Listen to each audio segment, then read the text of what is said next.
I used to seek perfection. I'd always wanted to be the perfect student, the perfect daughter, the perfect wife, the perfect mother, and the perfect doctor.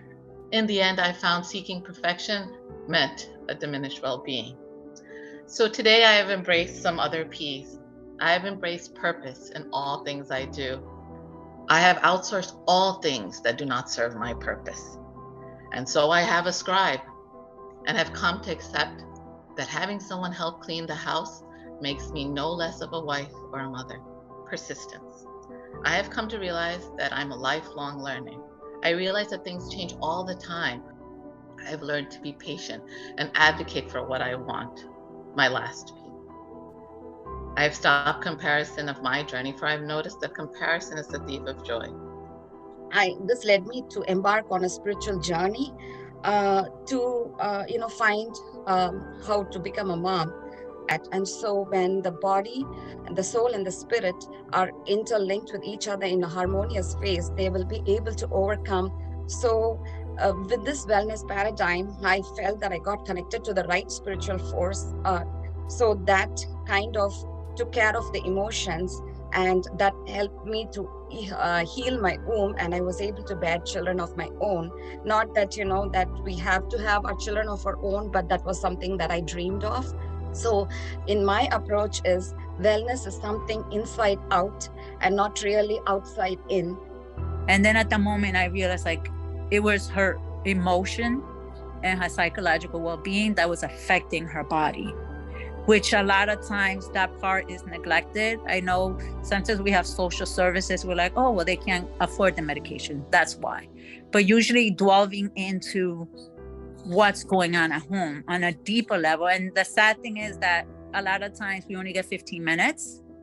So in 15 minutes, it's kind of hard to explore. But then I realized like, oh my God, this is real. So I've adopted that. And it was tough, but it's very rewarding. When you do the math, for 70 to 85% of the week, I spend about 65 to 75% of my waking hours commuting to work and being at work. If things aren't going well at work, then things aren't going well with the activity that I invest my most precious asset, which is my time. So with that math in mind, my approach to wellness is twofold. I like to think about it, my wellness as a cup that can be filled or emptied. I have 25 to 35% of my waking hours to invest in myself. Bad events happen at work, whether there's a mistake or a negative interaction, and when they happen, they pour less from my wellness cup when I take care of myself. The second way I try to improve my wellness is through more of an organizational lens, such as advocacy work or pushing for administrative changes at work. Every day at work, there are situations that have the potential to pour from my cup. The time I spend working on my own physical well-being and the time I spend with loved ones makes me more resilient in the face of the organizational variables, which can be in flux on any given day or week. If I spent 2 hours collecting blood cultures on a day that a sick patient turns the corner and the unit got a brand new ultrasound, then maybe the net effect of that cup is like a wellness meniscus that really hasn't shifted too much. I also act as a union representative, which also fills my cup by allowing me to have a louder voice to fix things that pour from it. By having a way to manipulate or influence my workspace, residency seems less daunting. And reading this poem made me think about all the friendships I've been fortunate enough to make during my medical training, and have kept me grounded during all the stress and uncertainty of residency and the pandemic. Connections of any kind changes us, and for me, it's not always easy to find the right words to express your gratitude and your feelings.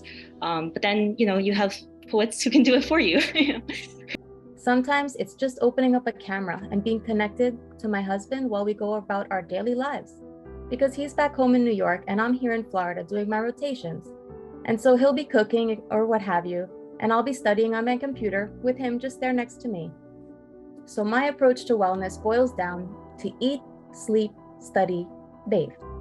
Eating well, sleeping well, studying with intention, and taking care of my body and soul. It makes my cup runneth over, so that I may fill the cups of those around me. After 10 years as an attending, I finally did it.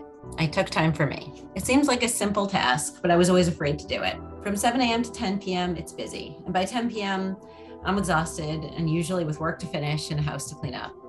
And so I realized if I wanted to carve out time, it had to be early. I get a little new lease on life before the day starts. I realize it's okay to take some of this time for just me. Sometimes, gasp, it doesn't happen in the morning, and I take the time for myself at night. Wellness starts with small changes. Mine just happens to be a small early change.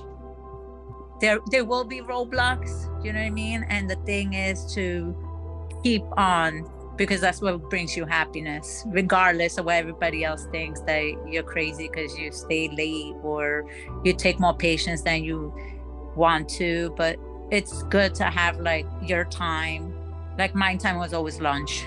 You know, it's the time to recharge. So as long as you find your time to recharge, so that you can go back and give more, because otherwise we do burn out. So finding our stuff. So it's beautiful to hear like all these stories, how people like get across and either lead by example or actually do something at the workplace. So I love it. Thank you.